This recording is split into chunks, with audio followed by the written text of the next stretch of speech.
We're joined by Mr. Grigol Julukhidze. He's director of the Foreign Policy Council. Welcome to TVP World, sir. Thank you for taking the time. Thank you very much for inviting me.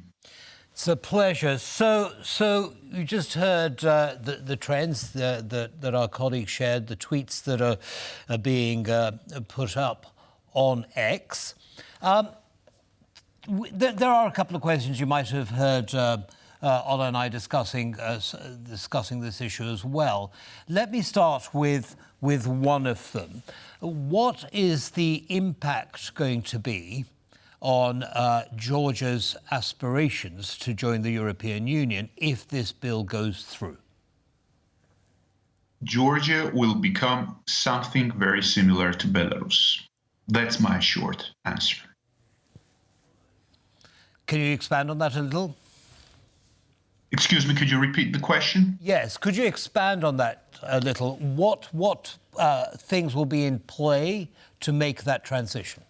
It will be the end of Georgia's European and Euro-Atlantic aspirations. The vast majority of non-governmental organizations will be eliminated. Those Georgians who are critical to the actual governments will have to leave the country or will be repressed. I do not know exactly what it will be. They will go to jail. They will be living under the constant pressure and threats. Even right now, thousands of Georgians are getting, including me, personal threats with anonymous phone calls that our family members will be killed, we will be beaten, and we see the repetition of the methods from the Kremlin playbook. And this is approximately the picture that Georgia will look like if this bill is fully adopted. And apart from that, the upcoming parliamentary elections will become a formal procedure for the re-election of the ruling party.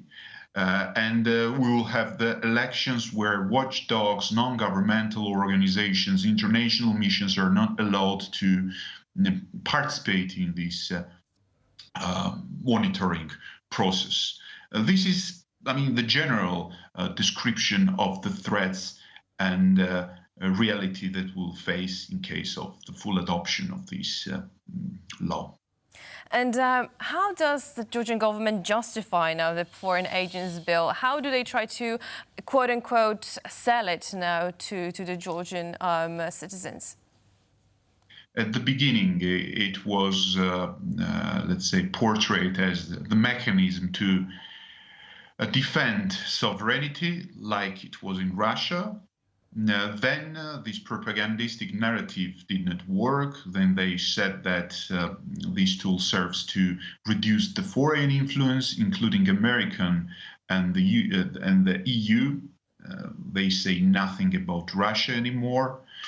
And apart from that, we right now see the narrative based on the necessity of transparency. According to the governmental propaganda, all those who are against this, let's say, draft bill are against the transparency and are Nazis, Satanists, radical groups.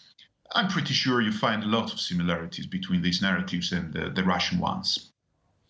Indeed, and it's absolutely shocking what you've just laid out. So this is, yes, there's a potential turning point in the future of Georgia's democracy. Now, one other thought that came to mind, Mr. Julukhidze, is, we've seen all these demonstrations, enormous demonstrations over many, many days, but they've all been in Tbilisi. Is this sentiment shared outside the capital? Sure, there were mass demonstrations outside the capital city as well. Batumi, Kutaisi, Tel Aviv, Gori.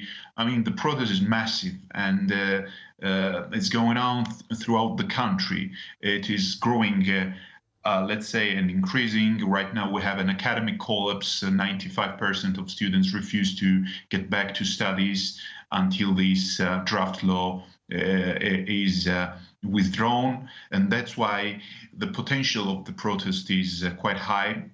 Apart from that, we see a number of mistakes made by the government, which make the anger and irritation even higher. And there are serious risks for the government. The calculation of Russians that Georgians are very similar to Belarusians or Russians didn't work, because this is a small community that everyone knows everyone, and the application of Russian methods automatically will not be effective here. And from this point of view, fortunately, the Kremlin failed to achieve its goals, because all this that we see in Georgia right now is the repetition of the methods from the Kremlin playbook. Yes, well, thank you for laying that out, Mr. Julukhidze. As I say, very worrying, and as always, we'll be keeping a very close eye on developments. The very best of luck. Also, I'd like to thank the TVP World for its attention, because you are the leading Western TV channel that covers the topic. Unfortunately, we have serious problems right now in this regard. Thank you so much. It's a pleasure.